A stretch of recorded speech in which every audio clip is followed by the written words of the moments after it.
बनाया ताकि मैं लक्ष्मी बनकर तुम्हें सुख समृद्धि दूं, मैं सरस्वती बनकर तुम्हें ज्ञान दूं, मैं पार्वती बनकर तुम्हें स्वाभिमान दूं, दुर्गा बनकर तुम्हें शक्ति दूं, काली बनकर तुम्हारे दुखों का नाश करूं, शीतला बनकर तुम्हारे जीवन में शांति लाऊं, ज्वाला बनकर तुम्हारे जीवन में रोशनी लाऊं और अन्नपूर्णा बनकर तुम्हारी जिंदगी को खुशहाल बनाऊं।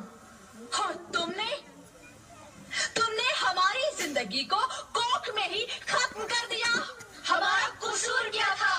अरे हम तो तुम्हें कुछ देने ही आ रहे थे, क्योंकि तुम ही हमारे मंदिरों में आते हो, झोली फैलाते हो और तुम ही कोख में हमारी कब्र बनाते हो।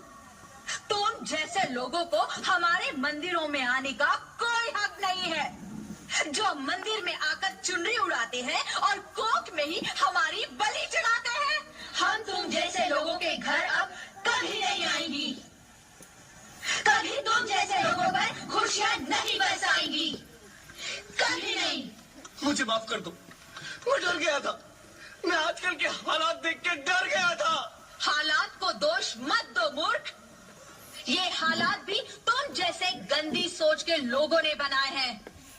अगर इतना ही डर था तो अपनी माँ को क्यों नहीं मारा, अपनी बहन को क्यों नहीं मारा, अपनी बीवी को क्यों नहीं मारा, हमें क्यों मारा?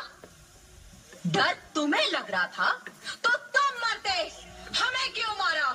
बेटे के मुंह में, क्योंकि बेटा वंश चलाता है। अरे मूर्ख, अगर बेटा वंश है तो बेटी अंश है, अगर बेटा आन है तो बेटी गुमान है, अगर बेटा दवा है तो बेटी दुआ है, अगर बेटा गीत है तो बेटी संगीत है, और अगर बेटा भाग्य है तो बेटी भाग्य विधाता है।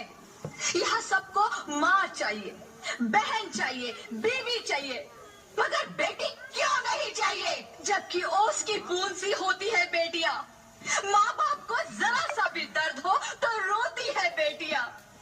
रोशन करता है बेटा सिर्फ एक कुल को, दो दो कुलों की लाज ढोती है बेटियां। फिर भी किसी को नहीं चाहिए बेटियां। क्यों नहीं चाहिए बेटियां? है किसी के पास इस बात का जवाब? बेटियां क्यों नहीं चाहिए?